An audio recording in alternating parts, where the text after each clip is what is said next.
Good afternoon. My name is Tanmay Kayande, and for the last decade, I've been the trusted advisor for executives from startups to SMBs to enterprise scale organizations.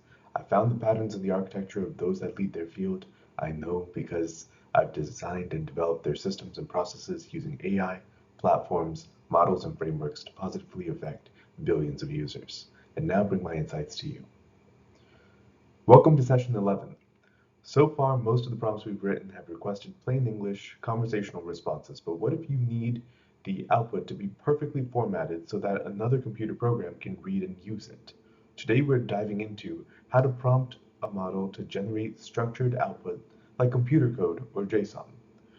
By the end of this brief session, you'll be able to explain how to prompt an LLM to generate a structured output and identify key benefits of requesting structured output. Together, we'll cover a few areas like how to prompt for computer code, how to prompt for other structured data formats like JSON, and why this is one of the most powerful techniques for building real-world applications. If you're following along in the white paper, we're going to be going back to tables 16, 17, and 18 on page 20.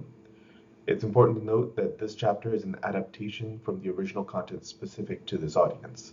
The white paper speaks a bit more to actual engineers, whereas this is going to be an adaptation which lets non-technical folks be able to engage with the LLM in this kind of way. Let's start with one of the most common structured data tasks, prompting for code. Large language models like Gemini or Claude or GPT can act as a development partner, writing code in just about any programming language you can think of. You can prompt them to perform a variety of coding tasks, such as writing a brand new script from scratch, explaining what a confusing piece of existing code does, or even translating code from one language to another, for example, like Bash to Python. This concept goes beyond just code.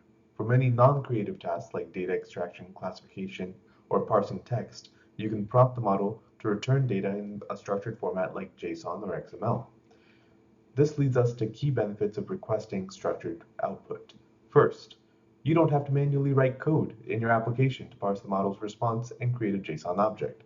The model does that work for you. You can even ask the data to be returned in a specific sorted order, and most importantly, you can prompt for a format like JSON, which forces the model to create a predictable structure and helps limit hallucinations and irrelevant conversational text.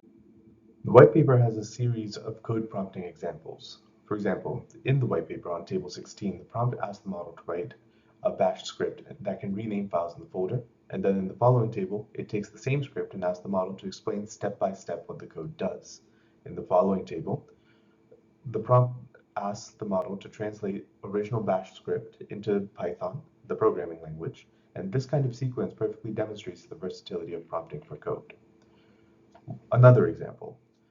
The prompt asks the model to classify a movie review. We talked about this one before, but it doesn't just ask for the word negative. Instead, it provides a specific JSON schema it wants the output to follow, with keys for sentiment and name. The model that then returns a perfectly formatted JSON object.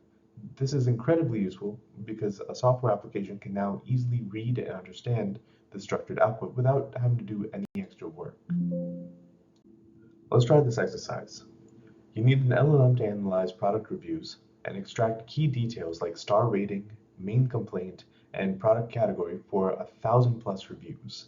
What output format would make this data easiest to import into a spreadsheet for analysis?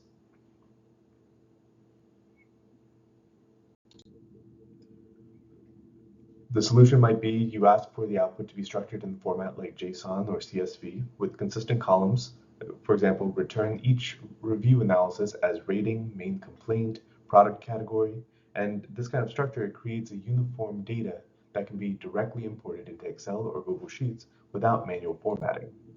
The main thing to remember today is when you need a predictable machine-readable output, prompt the model to return it in a structured format like code or JSON, and this forces the model to adhere to a specific structure, and that's key for building reliable AI-powered applications.